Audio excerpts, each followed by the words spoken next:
Mes chers frères et sœurs en islam, Allah subhanahu wa ta'ala gratifie ses serviteurs d'énormes bienfaits, parmi lesquels le fait de faire de nous ou de faire sortir du couple des enfants. Nous savons bien que les enfants, le fait d'avoir des enfants, fait partie des plus belles choses de cette vie.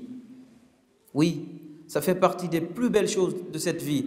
Allah subhanahu wa ta'ala nous dit « Al-malu wal-banouna zinatul hayati dunya » Les biens matériels, les enfants sont des, si je peux le dire comme ça, des parures ou des ornements ou font partie des belles choses de cette vie. Et il est encore plus beau si Allah subhanahu wa ta'ala, ou quand Allah subhanahu wa ta'ala accorde à l'un de nous un enfant bien éduqué, un enfant pieux, un enfant responsable et un enfant qui tend et qui va vers la connaissance d'Allah subhanahu wa ta'ala, et que cette connaissance se traduit dans tous les éléments de la vie. Il est d'autant important de savoir que chaque nouveau-né naît avec ce qu'on appelle l'état pur, c'est-à-dire il naît avec une connaissance, avec des facultés, avec un instinct qui naturellement le pousse vers la connaissance d'Allah subhanahu wa ta'ala, ce qu'on appelle al-fitra. Mais que cette fitra à elle seule ne suffit pas pour faire des enfants ce que chacun de nous aimerait avoir, pour faire de nos enfants ce qu'Allah subhanahu wa ta'ala attend de nous, cette énorme responsabilité qui est celle d'éduquer les enfants et de prendre soin des enfants. Il y a quelques jours ou quelques semaines, nous parlions de la rentrée scolaire. Oui, le fait de faire en sorte que son enfant réussisse sa scolarité, réussisse son année, puisse avoir une situation professionnelle, en tout cas le pousser dans ce sens, fait partie des projets nobles. Oui, ça va de soi, ça va dans le sens de nos responsabilités. Mais le problème, c'est que tous ces efforts que nous fournissons d'un côté ou d'un autre, si nous essayons de fournir la moitié de ces efforts pour l'éducation des cœurs ou l'éducation spirituelle, l'éducation morale de nos enfants, ce serait encore bien. Nous savons que le fait d'avoir un enfant pieux, un enfant responsable, un enfant qui connaît son identité et qui se respecte à travers son identité musulmane, fait partie des choses, des belles choses que chacun de nous va laisser derrière soi après sa mort. Le prophète sallallahu alayhi wa sallam nous enseigne que tout individu qui décède, qui meurt, eh bien tout ce qu'il accomplissait, tout ce qu'il faisait, tout son quotidien s'arrête, sauf trois éléments, trois choses. La première, une aumône qui perdure.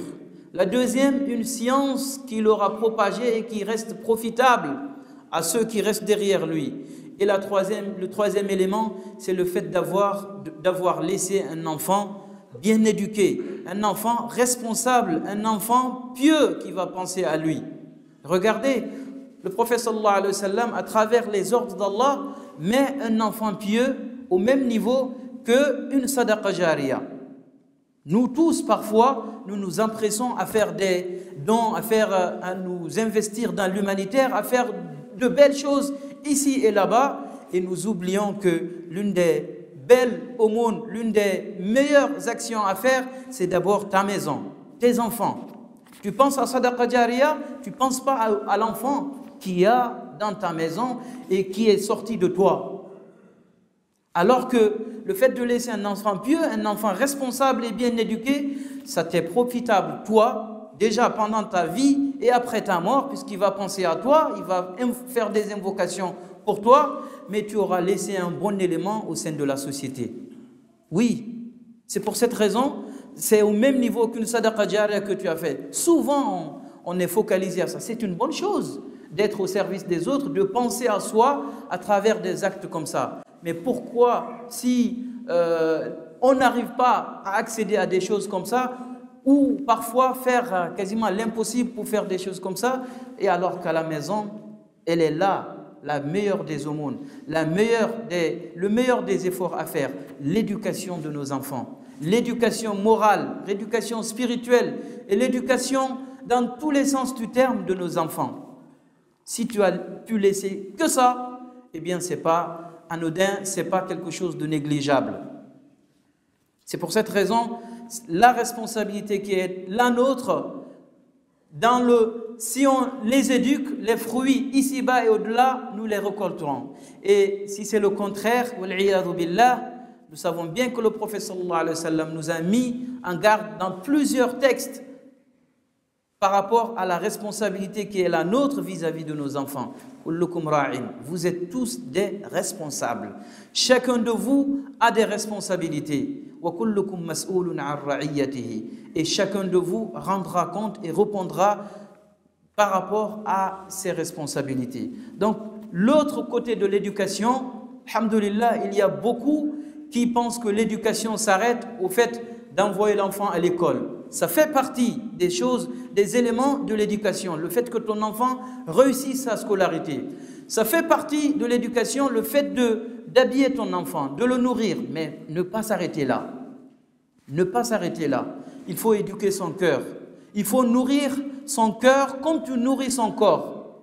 Il faut l'apprendre à connaître son identité, son héritage. Il faut l'apprendre à connaître Allah subhanahu wa ta'ala.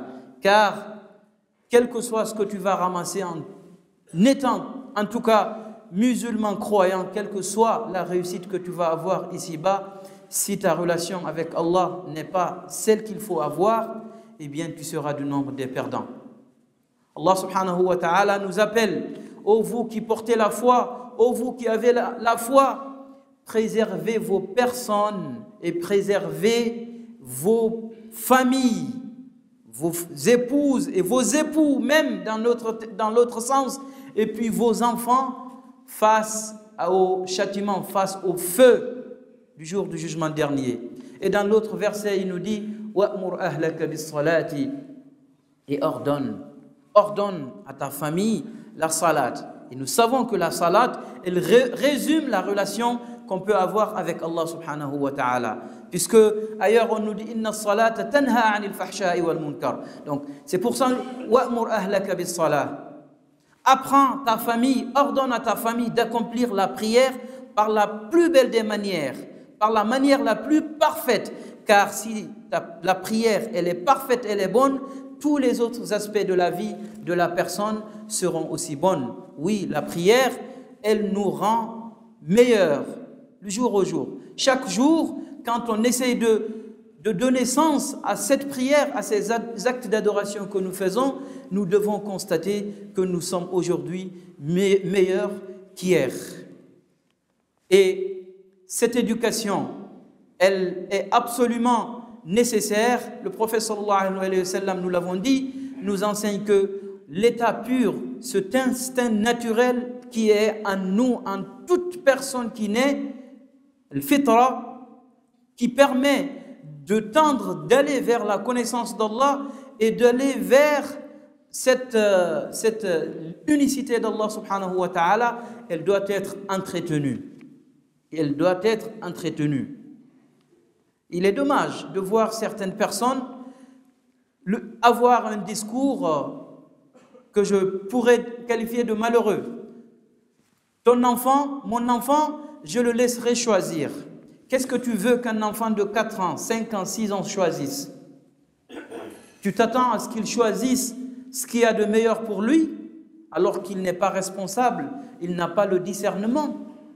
À toi de le mettre sur la voie, puisque toi tu as l'expérience de la vie, tu as le discernement, tu sais différencier le mal du bien, eh bien, à toi de le mettre sur la voie. À toi de faire vivre cette graine qu'Allah subhanahu wa ta'ala a plantée dans le cœur de chaque nouveau-né. Car le fait de la laisser la graine comme ça, eh bien, ça nous mène à des situations catastrophiques. Surtout, il est d'autant important de s'occuper de cette éducation islamique, de cette identité musulmane vis-à-vis des enfants, de leur inculquer et de leur pousser à être fiers de cette identité dans un moment, dans une situation, dans un contexte où nous savons que tout va dans le sens de tirer les enfants vers des perversités. Nous le savons bien.